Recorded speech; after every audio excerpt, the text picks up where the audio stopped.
in his letter, he said, just like a huge tornado swept out all over the Korean peninsula, someday you may read the Korean history yourself.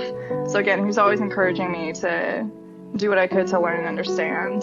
There's just a lot of pain in terms of what happened. It's hard to share that pain and whatnot, and so it's just something that is endured, but I think it's really important to remember and not forget and to learn from these stories and from the pain.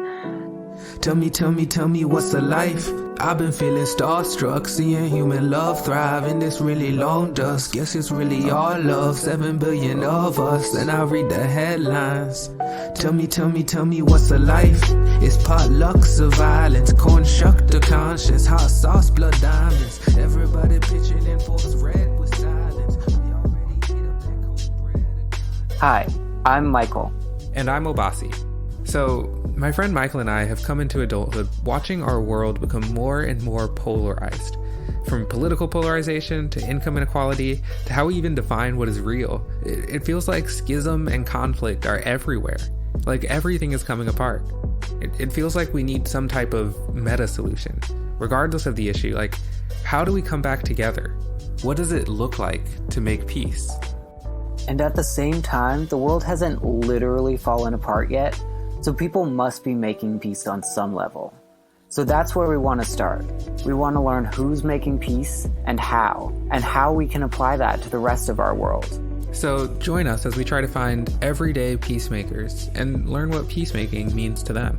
Each episode, we'll learn one principle of peacemaking from our guest. These are featured as a growing tribute to our guests and their wisdom at principlesofpeacemaking.org. We actually got this idea from some of the themes you're about to hear from our next guest, Jaclyn, who tells us a story of peacemaking that's been going on for generations. Jaclyn is also a very special guest because she made the artwork for our podcast, including the giving hands and the plum branch on the website, both of which are actual physical paintings, which I think is wild. Today's principle of peacemaking: peacemaking is creativity.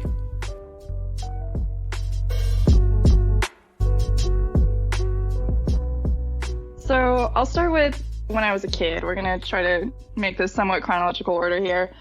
So once upon a time I was a child, and I recall hearing about the famine in North Korea of the 90s and hearing a lot of injustices that were going on, and the concept of people, a whole nation not having food was just appalling to me at this time. And so I heard this, and as a child I came up with all these creative ideas, I guess, at the time. I was like, why don't we send planes over to drop food, or sneak people in to help, or sneak people out, like the Underground Railroad or something, or send in secret messages. I was just like, there has to be a way to do something about this. Why is nobody talking about this? Why is nobody doing anything? And at the time, I was shut down by a lot of adults or mentors in my life at the time, teachers, what have you, who heard my ideas and whatnot, and they're just like, that's cute, but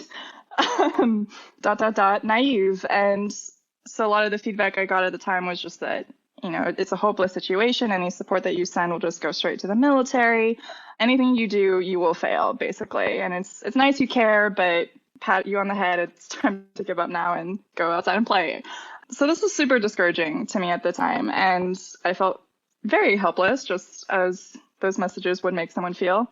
And I was also a kid, so I had no money or influence at the time. I couldn't just go out there and save the world myself. But this definitely continued to weigh on my heart for a really long time.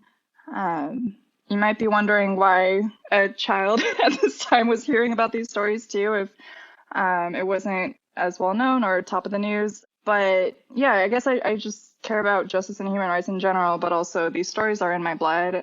My grandparents are both from North Korea. They're both born in North Korea. So we're both very fortunate to get out to go to university. So my grandmother, she studied piano, which is another hobby of mine that I like to say I took after her for, perhaps.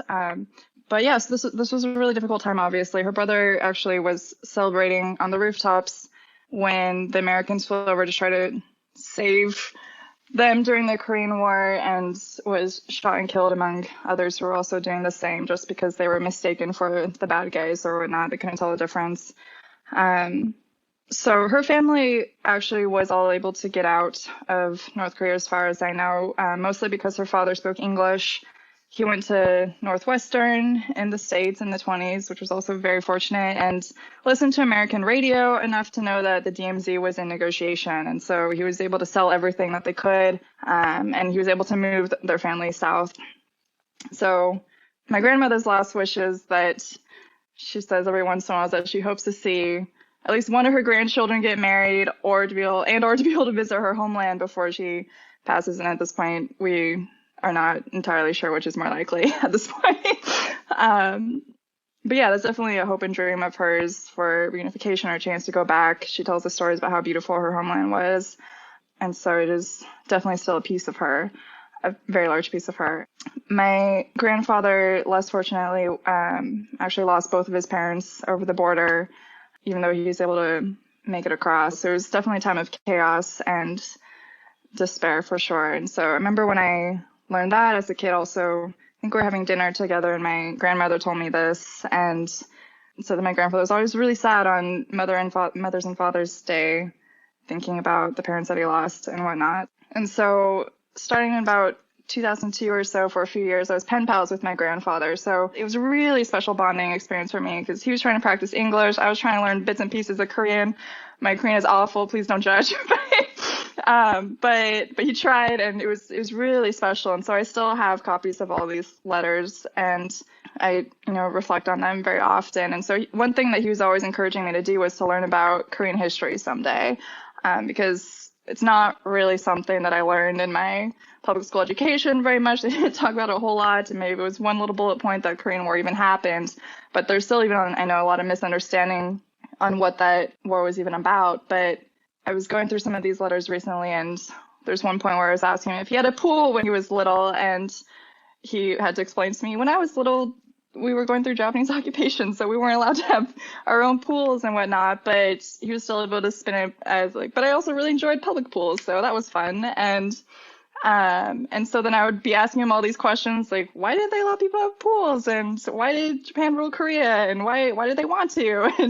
And he took this in stride, just saying, these are good questions, but the answers should really be more detailed for you to understand. And I hope you may find the answers yourself through those history books someday. Didn't you say you love history? So he was always just like, yes, these are very complicated issues that I can't necessarily write to you in my second language. Or third language, actually. But he then in one of his letters was explaining to me, Korea had two big wars in the 20th century, Second World War, Korean War, etc., and many documents were destroyed. And so it's really hard to find these papers on personal matters and whatnot. And especially with the Korean War, a lot of things were destroyed and ruined. In his letter, he said, just like a huge tornado swept out all over the Korean peninsula, someday you may read the Korean history yourself. So again, he was always encouraging me to do what I could to learn and understand.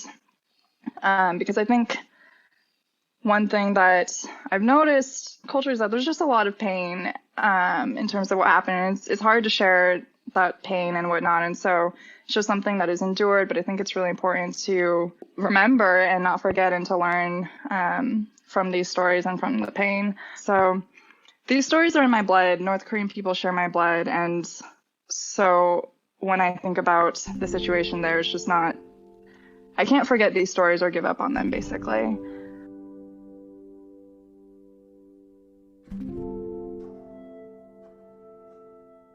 So when you started talking, you were talking about helplessness and hopelessness that you were feeling. Mm-hmm. And then you were also talking about chaos and despair that your grandparents were experiencing. Mm-hmm. And I was thinking about that as very much not peace. Right.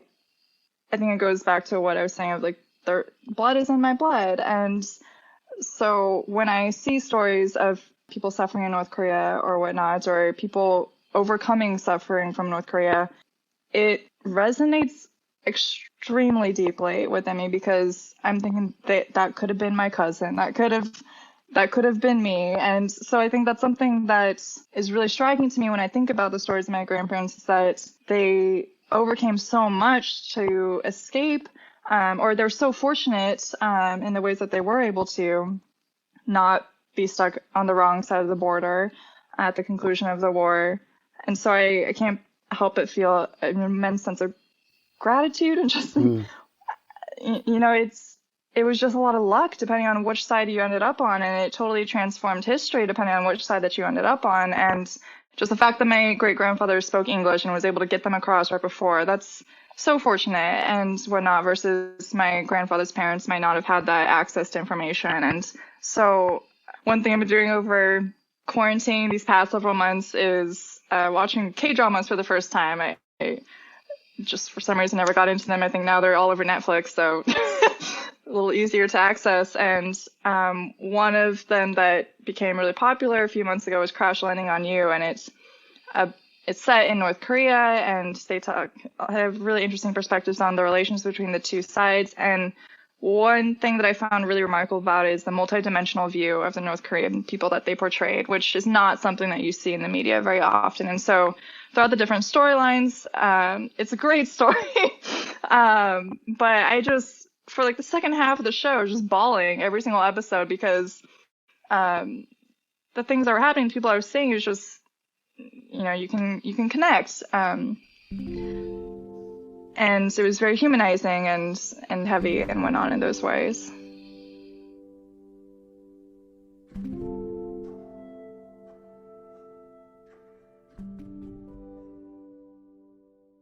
So if we fast forward a little bit, I spent a lot of time learning growing up, but during college on campus, I learned that there was an organization called Liberty in North Korea, and they held an event once where they hosted a North Korean refugee speaker. And I was just absolutely shocked by this. I had no idea that rescues were happening, that people were getting out. I was really curious as to how that was happening.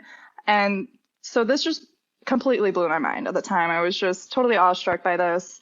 And I really wasn't sure how to get involved or make an impact at the time. But in that moment, just committed to contributing however I could financially to support this organization once I had a job outside of college and whatnot. So my plan was just focus now, get a job, and I'll get reconnected with this organization someday. And so eventually I did get a job. And so it's been a fantastic journey working with them in whatever small ways that I can over the past few years. And so it's actually kind of ironic. They're doing a lot of things that I thought would be great ideas when I was a child, such as rescuing people. They've established a 3,000-mile secret route for people once they make it across the border. It's 3,000 miles get from China to Southeast Asia and then back to South Korea to safety, and it's extremely dangerous. They create a lot of media and creative content. They're making documentaries and short videos, and they also mobilize grassroots rescue teams and fundraisers, advocacy efforts. So they're really taking this from multiple angles. They have so much creativity in this and so much momentum, and it's really, really exciting to me that they're just challenging the notion that it's hopeless, and they're still fighting for change. Actually, it's really ironic or coincidental that we are having this talk today, because today marks 2 years since, or this week is exactly 2 years since my grandfather passed away. And so that's one reason why I spent a lot of time reviewing all these letters over the last couple of years. But one of the eulogies talked about the passion that my grandfather had for peacemaking and reunification too, in ways that I might have tangentially knew but didn't quite realize until more recently. But he actually was a delegate to North Korea and met Kim Il-sung at his palace to try to negotiate for peace and whatnot. And so that was a really big deal. And in the eulogy, he actually said it was as thrilling as watching an Indiana Jones movie, how it was just this courageous journey that my grandfather took to North Korea. But yeah, if I could quote this as well, he said, "Reverend Chen, your seed for love, peace, and unification of Korea that you planted 26 years ago in North Korea was not in vain, and they're just about to sprout." And so he also said that your dreams will be carried over by your wife, children, grandchildren, and their children for many generations to come. And so to me, that is, again, just a really powerful challenge, encouragement charter to keep on keeping on, keep on fighting for peace there and reunification. My goal with this knowledge, with these stories, is to continue supporting organizations like Liberty North Korea that are fighting for real change, making a difference, and actively pursuing peacemaking. And so I'm doing what I can to keep my promise to my grandfather, keep learning from the history, committed to sharing and passing down these stories to make sure that they aren't forgotten while changing the narrative, hopefully to one of humanity. So, yeah.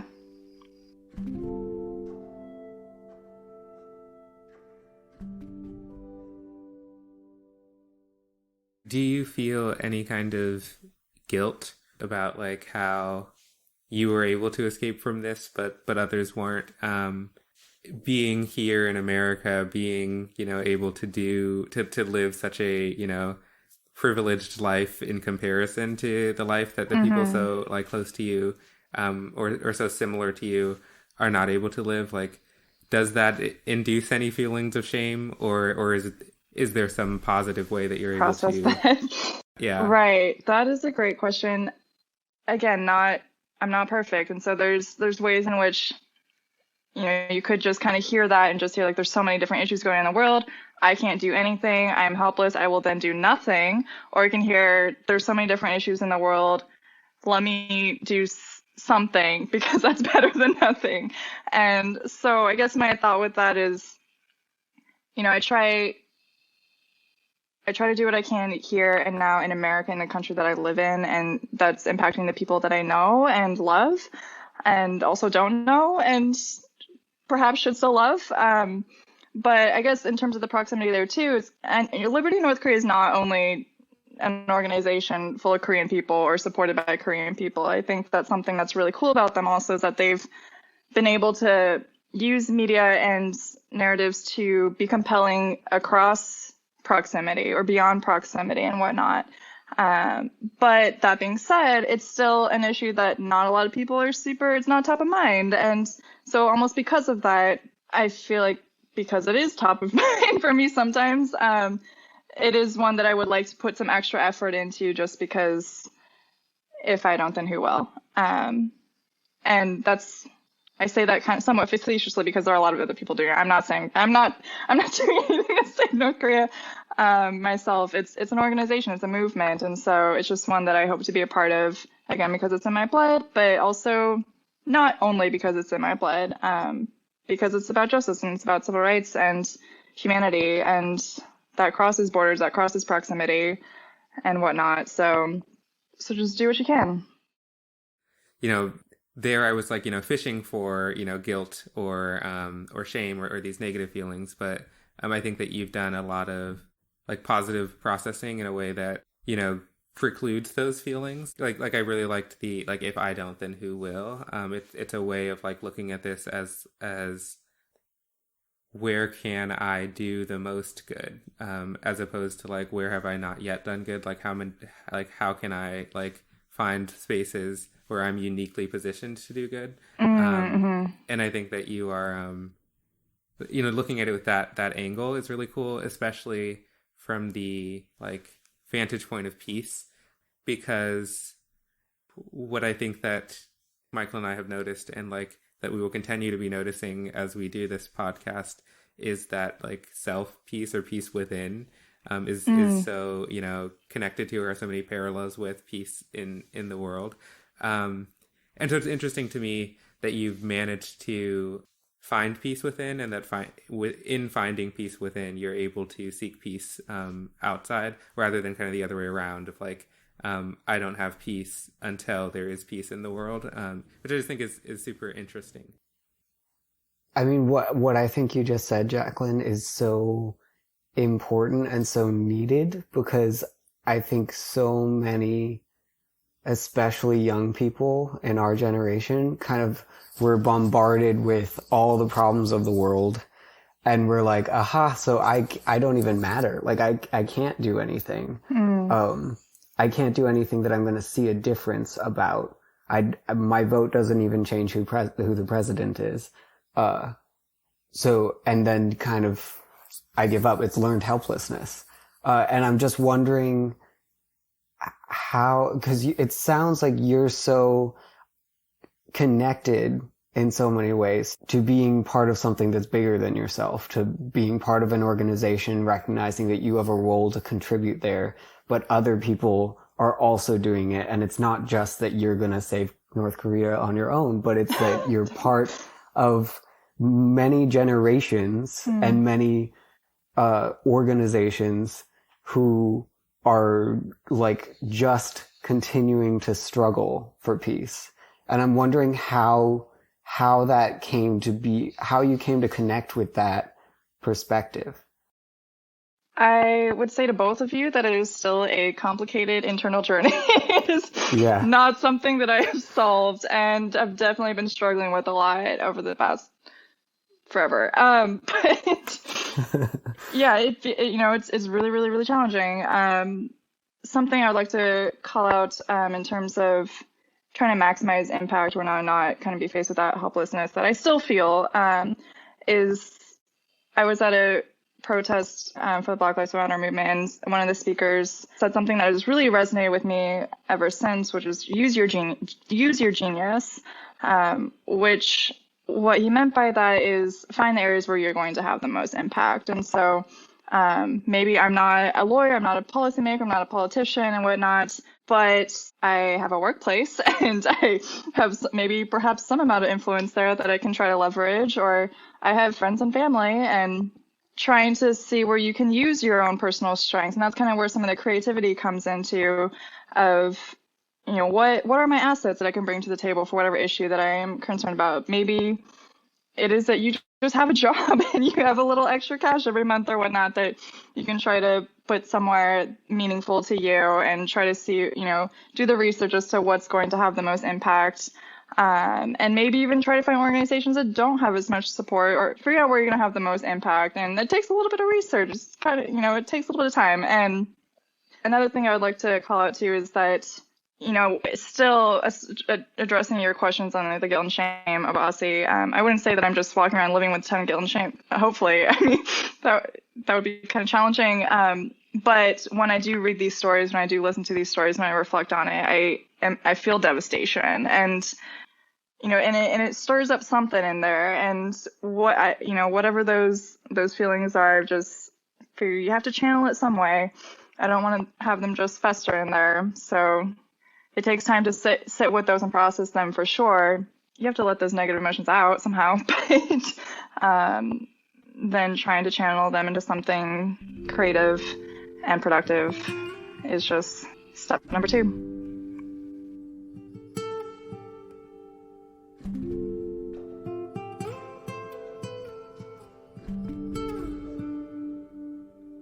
I was noticing throughout the story that learning and stories were kind of a big thing in kind of the movement of the story.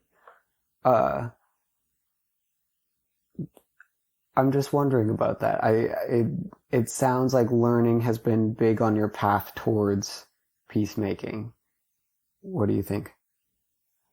That is also a really interesting question. I tend to be somebody who, to a fault, feels like I need to know everything about an issue before I can ever speak on it. And, it's something I've been trying to figure out a little bit, because I will never be an expert on all issues in the world. And so what does that mean about when I can actually use my voice? And it's a struggle. It's absolutely a struggle for me. And so, I'm somebody who could just get lost in the learning and the details and whatnot, and then never come up for air, and then never do anything.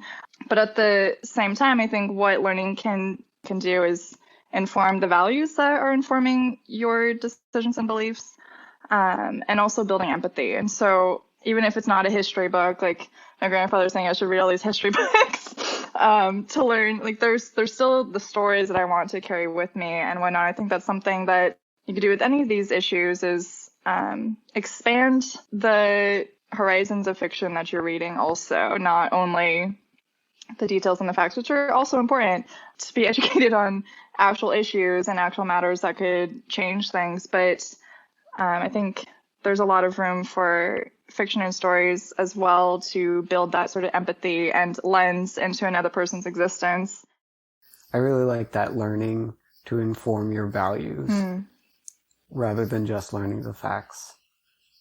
I like that. Also, this is coming from somebody who works with data and numbers for a living, so I do love data and facts. I don't want to discount those.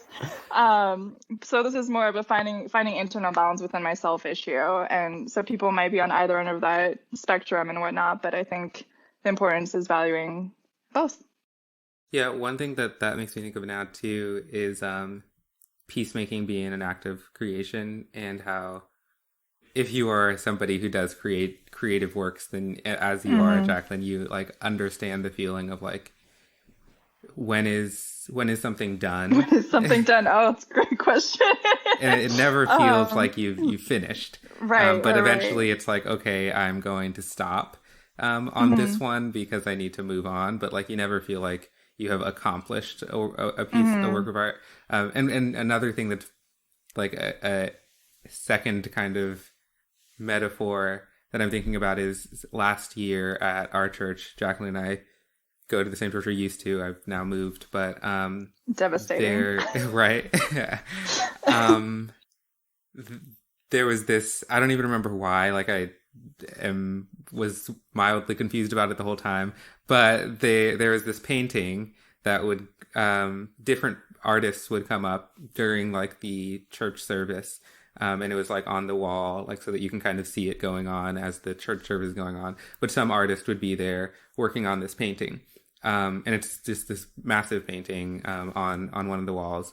And every week, somebody new would come and just kind of continue working on the painting where the like last person had left off. And I still have no idea why this was like, I must have missed the Sunday where they talked about it. But they were, just a new person painting it, and it was this thing, and it was like, I don't know what this is going to become. I don't know where this is going. And I think that that's an interesting kind of picture of what you were just saying, Jaclyn, of like I think that is kind of what peacemaking looks like. The goal is not to finish anything. It's to like create something new, like a new space, a more like fleshed out space for the next person to come and do like even more peacemaking in, which is really interesting. Like I really like this new idea of peace as creativity and as like, almost like a form of artistic expression.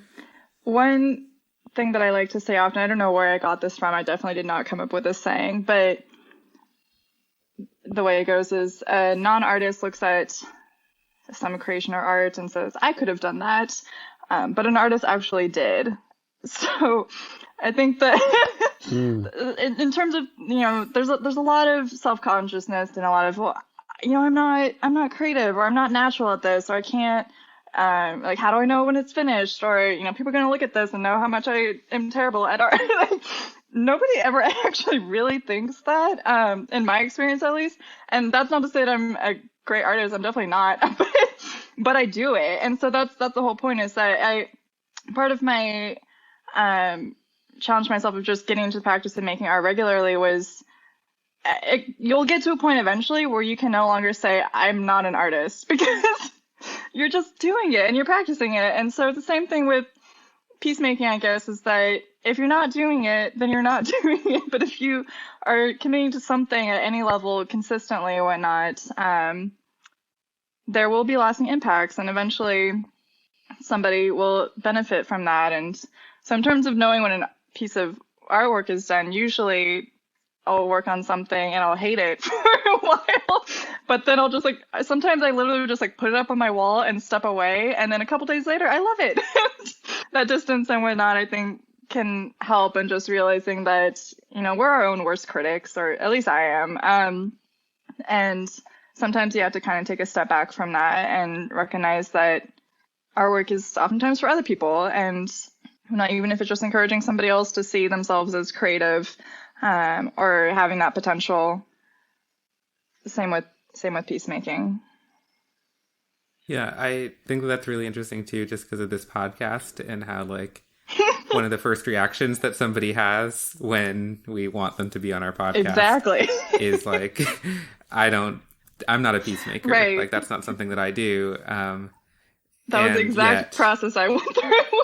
Right. And what you just described about art is it's the same. Right. And that's honestly why I ultimately agreed to be on it, because I was recognizing this has very strong parallels. Because when you first brought this up, I was thinking, no, I just have conflict. I don't have peace, which is not true. It's just, it's hard sometimes to believe in yourself for these things, or, it's challenging. And so because one of my goals is to help other people believe in themselves as creative, I was encouraged by you trying to believe in other people as peacemakers. And that seems to be part of your goal as well here, is getting people to look internally and see ways in which they have. And it's important to have that inner belief as well in yourself as having the potential to make a difference in order to actually do it. So I appreciate that as well. The image of peacemaking as an act of creativity is just resonating even more with me now because of the self-criticism. Like the barrier of being like, well, I can try, but I'm going to fail, or like I'm going to do it and people are going to look at it and be like, that's not peace, or that's not peacemaking. And all these things that are mostly in our own head. But of course, people do look at what you do. Like they look at your creations. And they evaluate it. And you've put it out in the world, which is, it's hard to, just do it. It's hard to do it. And I was actually thinking about it from another level of the podcast, from us. Like this is also our creation that we have to put in the world. And there's a lot of, like, when is it good enough? And it's a lot of vulnerability and exposure. Right. And I love thinking about peacemaking as vulnerable, as something that's scary, and putting yourself out there in that way. I hadn't thought about it that way before. Right. Absolutely. I absolutely think it's vulnerable. It is extremely scary to take a stand and to believe in hope, because a lot of people will think that you're silly, and a lot of people will think that it's a waste of time, and a lot of people will look at whatever happens and says, well, that was a total failure, or that didn't turn out exactly the way that I hoped for. And so similarly with creativity and whatnot, and everything that's going to create something new, is that you have to experiment, you have to iterate. And so, you might not get it right the first time, and there might be things that you learn.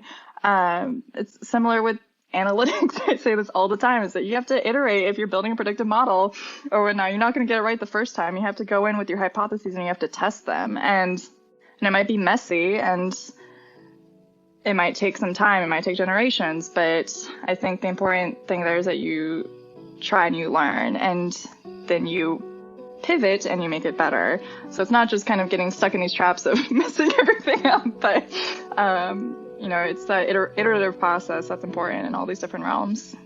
Peacemaking is creativity. And it's what you said, a non-artist looks at it and says, I could do that, but an artist did it. A non-peacemaker looks at it and is like, that wasn't what I wanted to happen. But a peacemaker made something happen. Tell me what's a life? I've been feeling starstruck, seeing human love thrive in this really long dusk. Guess it's really all love, 7 billion of us, and I read the headlines. Tell me what's a life? It's potlucks of violence, corn shucked to conscience, hot sauce, blood diamonds. Everybody pitching in forks red with silence. We already ate up that cornbread of kindness. Or it's something in between. We got stories in our stories, knowing stories what it seems. As we stumble, as we fall, we watch each other and we scream. If our weakness is our glory, it's more glory to be seen. This has been the Peacemakers podcast, produced and hosted by me, Obasi Shah, and my co-host, Michael O'Brien. The intro and outro song, What's a Life, is by me and produced by Eerie Skies. The interludes are produced by Gabe Gladstein of the pop duo Running On Everything. If you liked this episode and want to reflect more, come visit our website at principlesofpeacemaking.org, where you can find more of our content and information on how to support us. Our guest today was Jaclyn Burge. Thanks, Jaclyn. And thank you for listening. Now go and make peace.